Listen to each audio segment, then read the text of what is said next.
Okay, so let's just dive right in. For the longest time, we've all been sold this kind of crusty old lie that our brains are pretty much done, finished, by the time we hit 25. The idea that your personality, your bad habits, your anxieties, they're all just carved in stone. Well, I'm here to tell you that idea is grade A nonsense. And today, we're going to bust that myth wide open. Right. So the old story painted the brain as this rigid statue, something fixed, totally unchangeable. But the new truth, and this is backed by decades of incredible science, is that your brain is way more like clay. It's this dynamic, living, 3-pound lump of electrified Play-Doh that's constantly, and I mean constantly, remodeling itself. And this amazing ability has a name: neuroplasticity. Now, to really appreciate just how revolutionary this whole idea is, we kind of have to go back in time, back to what you could call the dark ages of neuroscience. Get this. This quote comes from the father of modern neuroscience himself, Santiago Ramon y Cajal. For most of the 20th century, his words were basically the law. And it created this sort of psychological prison, right? If you had a stroke or you suffered from depression, the thinking was, well, that's just your brain's hardware. Nothing we can do.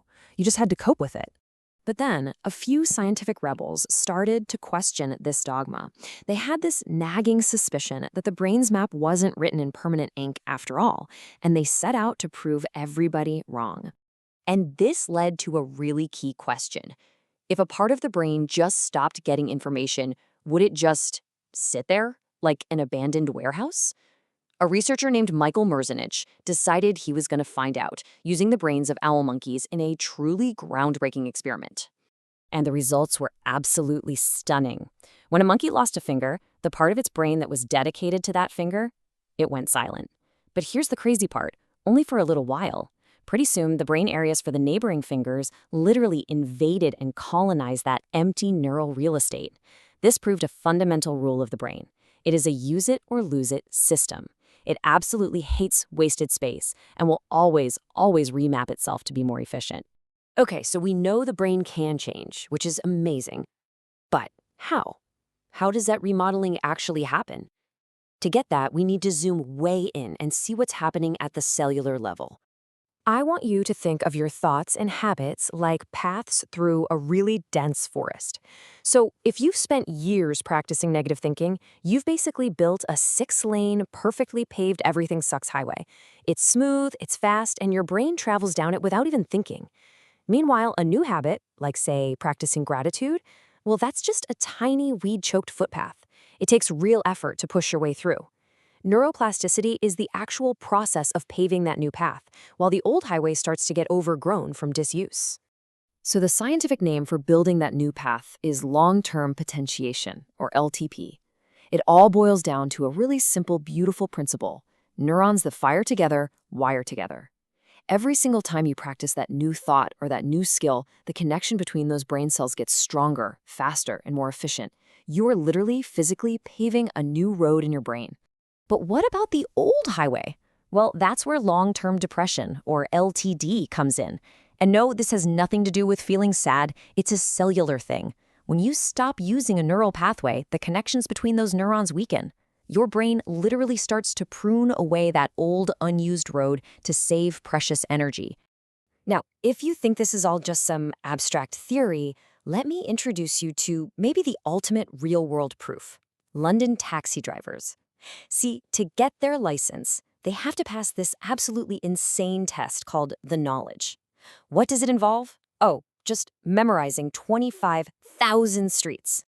So researchers scanned their brains, and what they found was just incredible. The part of their brain that's responsible for spatial memory, the posterior hippocampus, was way bigger than in the average person. And here's the kicker: the longer they'd been a cabbie, the bigger that part of their brain got. They weren't born with these super brains. They literally grew more gray matter because the job demanded it. They built it. And what that proves is that we are not just passive observers sitting inside our skulls. Nope, we are active participants in its construction. We are both the janitor and the architect. So let's talk about the janitor first. Your brain has these amazing little cells called microglia. You can think of them like a biological Marie Kondo. They're constantly patrolling your brain, and when they find a neural connection that isn't being used, one that doesn't spark joy, they literally snip it away. This pruning process is absolutely essential for keeping your brain running efficiently. Now this is an incredibly empowering idea. It means that your bad habits, your anxieties, even your traumas, they are only fixed for as long as you keep walking down those neural pathways. If you stop feeding them, if you stop practicing them, guess what? The internal janitors will eventually come along and help clear away that old wiring. All of this science really forces us to ask a pretty profound philosophical question about who we are. Are you a fixed thing, a noun, or are you a continuous process, a verb? Thinking of yourself as a noun, I am a hothead, it's a trap. It implies that's just how you are, end of story. But the scientific truth is, you're a verb. You aren't being a hothead. You are practicing anger. And the beautiful thing about that is, if you're practicing it, you can choose to practice something else. You can practice patience, and you can physically rewire your brain to support that new state of being. And please, don't even think about using the, "oh, I'm too old for this" excuse. The famous nun study is just amazing. They looked at elderly nuns who, after they passed away, were found to have brains just riddled with the plaques of Alzheimer's disease. Yet, when they were alive, they showed zero symptoms of dementia. Why? Because they stayed mentally active their whole lives, constantly learning. They had built up what's called a cognitive reserve, so many alternate neural pathways that their brains could simply create detours around the damaged areas. Age is no excuse. Okay, now this all sounds incredible, and it is, but there is some really important fine print we have to talk about. This process of change, it's not magic, and it is definitely not always easy.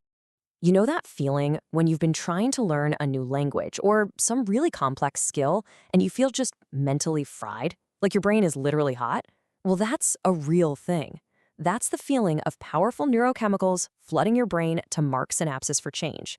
It's the feeling of physical construction. And here's the truth. If it isn't hard, you probably aren't making very big changes. And then there's the dark side, because here's the thing about neuroplasticity. It's totally indifferent. It doesn't care if a habit is good for you or bad for you. It just reinforces whatever you do repeatedly. This is exactly how chronic pain, addiction, and OCD can become so deeply wired in. Your brain just gets hyper-efficient at creating those states.